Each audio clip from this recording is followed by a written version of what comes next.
Iran की military leadership कई commanders के मारे जाने के बाद भी इजराइल पर लगातार हमले कर रही है। डिमोना और अरद शहर पर हुए हमलों ने बता दिया है कि ईरान की मिसाइल ताकत बरकरार है। उनके पास मिसाइलों का भंडार है। इसी बुनियाद पर ईरान ने बता दिया है कि अगर उसके बिजली पावर प्लांट पर हमला किया गया तो पलटवार कैसा होगा।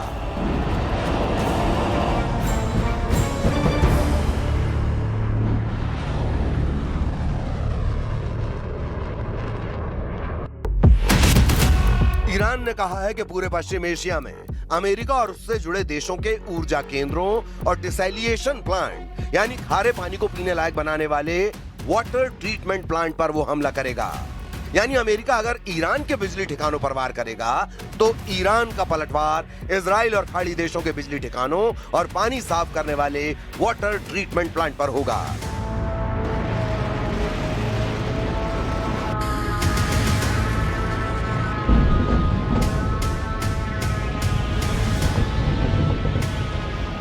अपनी मिसाइल पावर दिखाकर ईरान बता चुका है कि उसके पास ये ताकत है।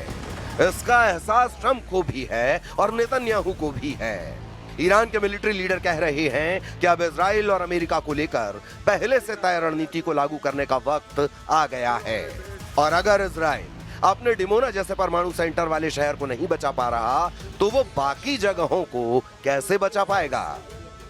ईरान के टारगेट पर इजराइल के कौन कौन से वाटर प्लांट हैं, गौर से समझिएगा।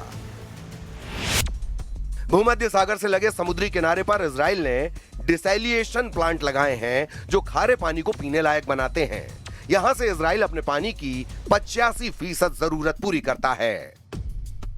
अगर ईरान ने इजराइल के इन ठिकानों को मिसाइलों से टारगेट किया तो क्या होगा, इसका अंदाजा लगाया जा सकता है। पूरा इजराइल पानी के लिए तरस जाएगा। ईरान की मिसाइलों के सटीक हमलों ने पूरे इजराइल को अलर्ट कर दिया है।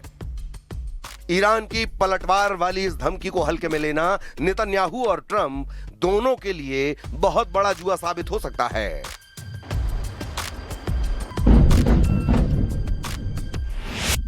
ईरान के टारगेट पर है अश्केलोन प्लांट। यह कभी दुनिया का सबसे बड़ा प्लांट था जो खारे पानी को पीने लायक बनाता है।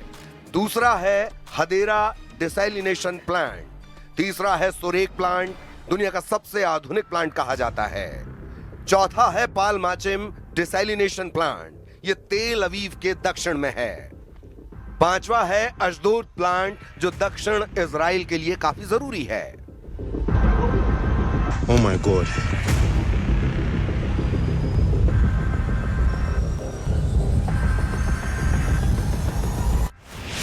ये पांचों वाटर ट्रीटमेंट प्लांट इजराइल की लाइफलाइन हैं। ये प्लांट जब 10 लीटर को साफ करते हैं तो उसमें से 8 लीटर पानी पीने लायक बनता है। ये पानी खेती के लिए भी इस्तेमाल किया जाता है, इसीलिए ये प्लांट इजराइल की वाटर सिक्योरिटी की रीढ़ कहे जाते हैं। बिना इनके इजराइल के सामने प्याज का संकट खड़ा हो जाएगा, उसे पानी आयात करना पड़ेगा।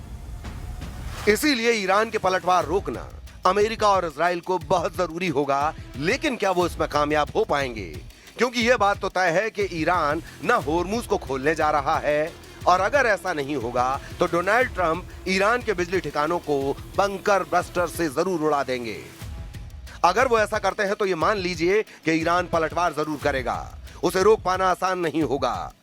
इसका ट्रेलर ईरान ने डिमोना और अरद शहर में दिखा दिया है। वहीं अमेरिका और इजराइल की जो वायुसेना अब तक ईरान के आसमान पर राज कर रही थी, उसमें ईरान ने पहले F-35 और अब F-15 फाइटर जेट को मारकर बता दिया है कि उसका एयर डिफेंस खत्म नहीं हुआ, ना ही कमजोर पड़ा है। ईरान अब अमेरिका के फाइटर जेट्स को आराम से निशाना बना रहा है। ईरान ने अमेरिका के स्टेल्थ फाइटर जेट F-35 को भी मारने का दावा किया है।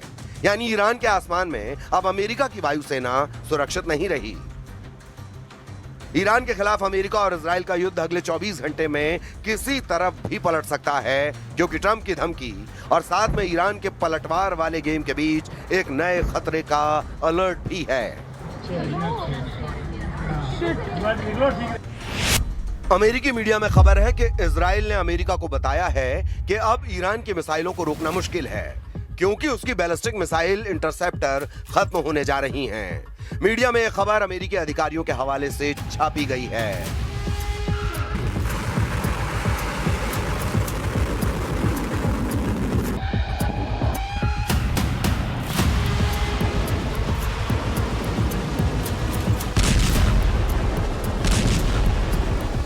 ट्रम्प शहर 4 जैसी क्लस्टर बम वाली मिसाइलों ने और बड़ा चैलेंज पेश कर दिया है।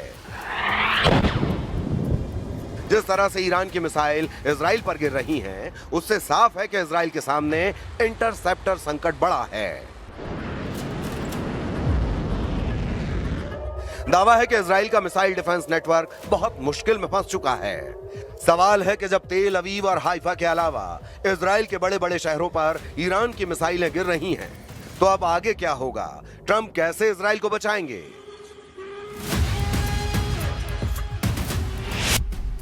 रिपोर्ट में दावा किया गया कि इजराइल के मिसाइल संकट के बारे में पेंटागन को पहले से पता था, फिर भी ईरान के खिलाफ युद्ध की शुरुआत की गई। क्या इसके मायने ये हैं कि नेतन्याहू खुद तो फंसे ही, उन्होंने ट्रंप को भी बुरा फंसा दिया है। अब इजराइल को बचाने की पूरी जिम्मेदारी अमेरिका की है और इसीलिए दक्षिण कोरिया से थर्ड सिस्टम मंगाया गया है। जाहिर है अब युद्ध का फैसला इस मुद्दे पर होगा कि कौन आखिरी वक्त तक दूसरे पर वार कर पाएगा।